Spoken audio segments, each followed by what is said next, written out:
Okay, I apologize. I'm losing my voice. Sorry if you can't hear me. The topic that I chose to do was Nueva Canción, which was a movement, a kind of a new type of political song that kind of flowed through all of Latin America in the 1960s. And specifically, I focused on Victor Jara, who was a really famous Nueva Canción singer. He was from Chile, and we were going to cover him in class, but I kind of decided to do it for a presentation, so we didn't do it. So basically, I found a really good quote describing what Nueva Canción is.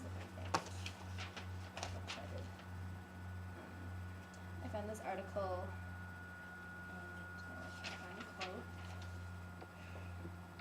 Okay, I found this article by Nancy Morris in some big Latin American journal, and it said that Nueva Canción can be defined as a fusion of traditional music forms with socially relevant lyrics.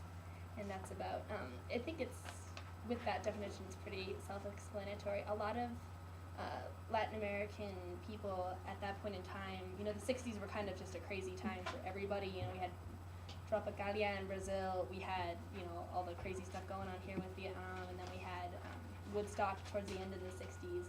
So that was kind of a worldwide movement of everyone's trying to get more politically active. And so one of the big things, especially in Chile, was trying to go back to the more traditional roots,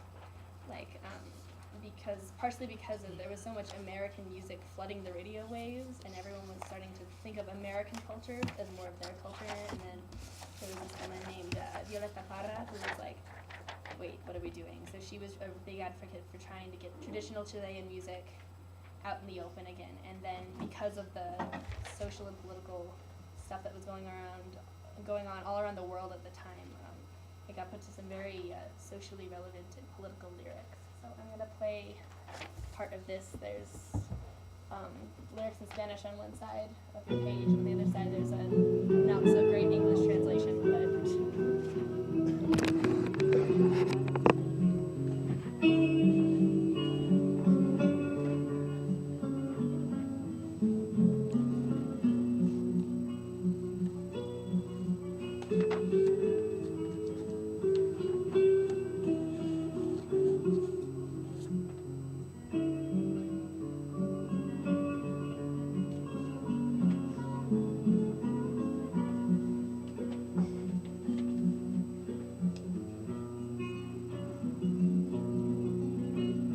Yo no canto por cantar,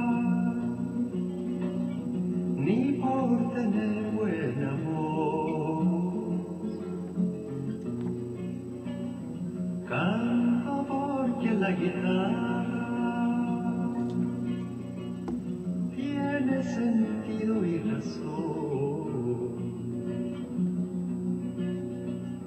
Tiene corazón de tierra y alas de palomita. Es como el agua bendita. Alright, so I just mostly wanted to, you guys all have the lyrics in front of you, so you can obviously all read them, but I kind of wanted to play a bit of the song just so that you could kind of hear what the type of music sounded like. A lot of the Nueva Canción music in Chile had a lot of traditional Chilean instruments, like the stuff that the indigenous people who lived in the Andes used. Now, as we can see, there was none of that in this song. Victor Jara was a singer and a guitarist, so he basically played everything on his guitar, but he still made it sound like the more traditional folk music, even though he didn't have the instruments with him. And in terms of the lyrics, I said they were kind of socially and politically relevant, but it's not like in Nueva Canción, what I thought going into it was that I was going to be reading a bunch of songs that was like down with the government, down with politics, let's break everything down and start over, and that's not what I found at all. It's more subtle in a way. It's they talk a lot about kind of expressing your beliefs, that you have a voice, and then they'll kind of throw in a hint here or there about something that's going on in the political world that they don't like. Like, for example, in Chile at the time, towards the beginning of the 60s and beforehand, there was a lot of American companies and American industries opening up in Chile, and they were taking a lot of the economy away.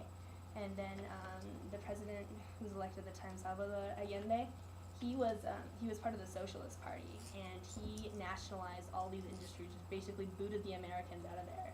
And we were not happy about that. A lot of the Chileans were, because it was kind of like, yay, we're getting back to our old Chilean roots. And then, but not everyone liked it, because of course the big, communist scare was still kind of going on at the time there. And the U.S. actually kind of helped the military throw a coup, and basically this general Augusto Pinochet comes in, and his troops basically, they kill the president, they take a lot of people hostage, they kidnap a lot of people, hold them prisoner, and they killed Victor Jara because of the music that he liked to perform and the words he was trying to get out there. So Nueva Canción went underground for a while because it was banned, but then it's sort of came back in a slightly different form, which is called Canto Nuevo, which if you translate it literally into English, it's the exact same thing. So it's just a different name, but it kind of came back slowly because I had to be careful about it, and it kind of came back stronger, and that message survived through the whole ordeal. So that's my Thank you, May.